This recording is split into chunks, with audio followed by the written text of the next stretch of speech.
in the world do we spend so much money on space exploration in the face of so many pressing challenges here on Earth? It's a good question, and a tough one for me. Should we be building a future life in space? I want to argue yes and tell you how. I do believe in the beauty of space exploration for the sake of new knowledge, because the little that we do know about our universe pales in comparison to what we do not yet know. And in some ways, it's in my blood. My parents are both pilots. My dad was an A-10 fighter pilot, and my mom was one of the first women to ever fly for the United States Air Force.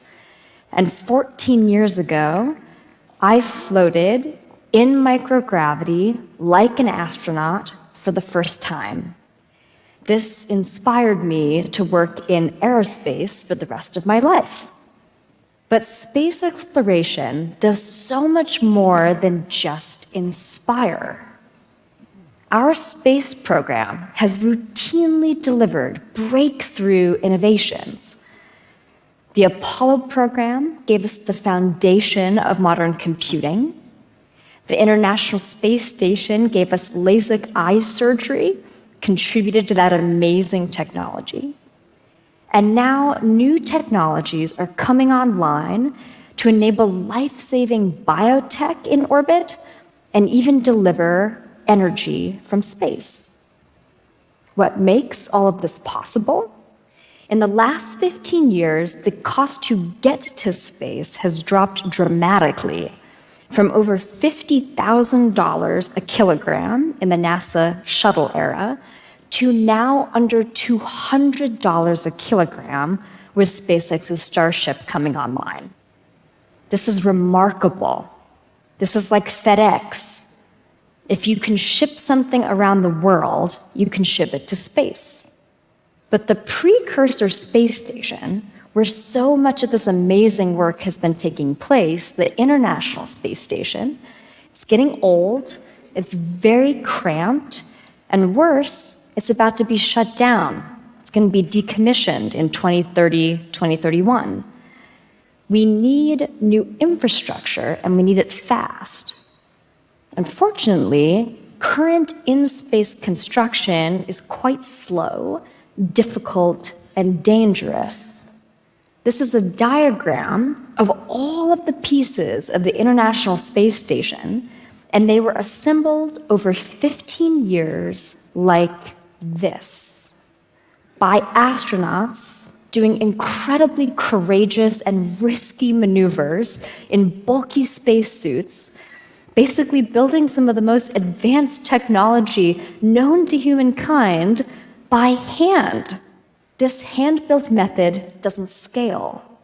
Even if the cost to go to space dropped even more dramatically tomorrow, we only have room for about 14 humans in orbit, period. The bottleneck isn't rockets anymore, it's real estate. And we need a new solution for how to build in orbit and scale up space infrastructure for the public good. 9 years ago, I started working on this problem.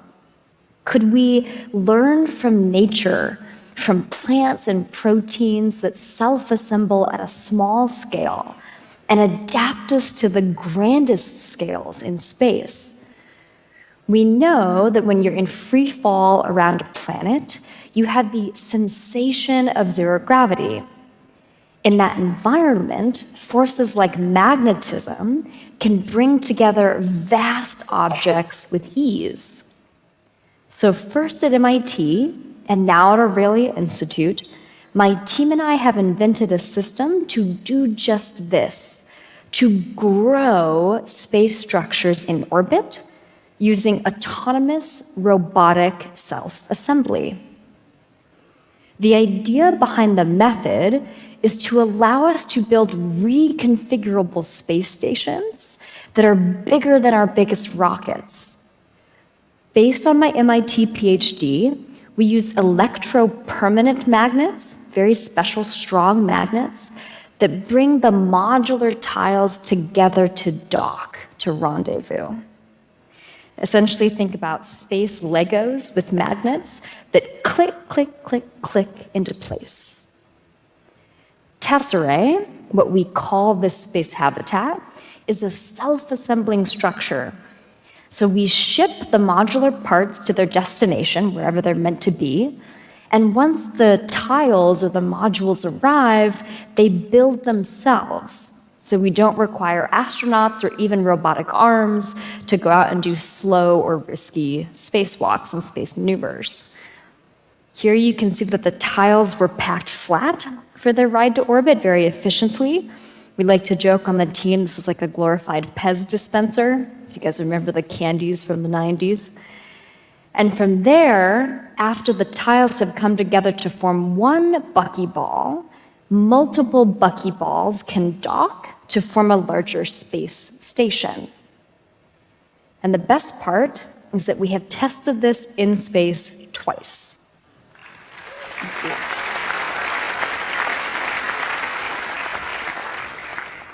So here you can see Michael Lopez Alegria on orbit inside the International Space Station, helping us test the code and the timing and the pacing for dynamic robotic self-assembly in orbit.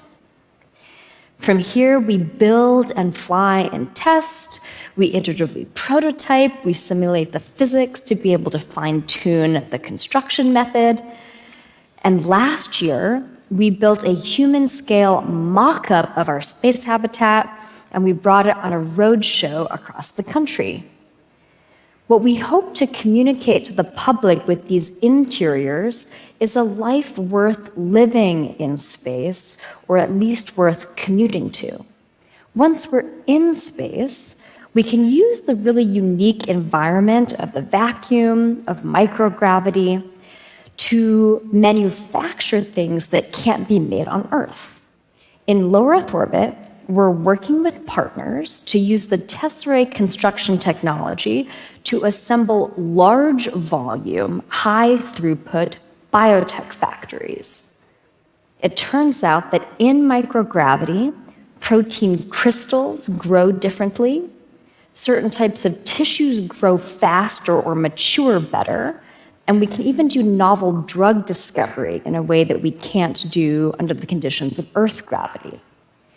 We know that certain key biological samples behave differently in space, particularly when they're floating.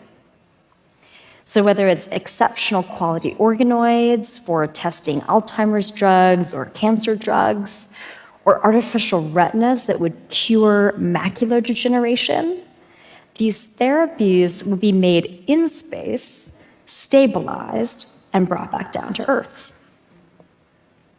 A little bit further out, between Earth and the sun, we're working to see if we can help startup energy companies self-assemble thousands of solar panels in orbit above the atmosphere. Now, what this would allow us to do is capture raw, unfiltered sunlight and beam it anywhere on Earth, even at night. This is like a flashlight from space, and it would fundamentally solve the storage problem for solar power, allowing us to deliver abundant green energy to the surface of the Earth.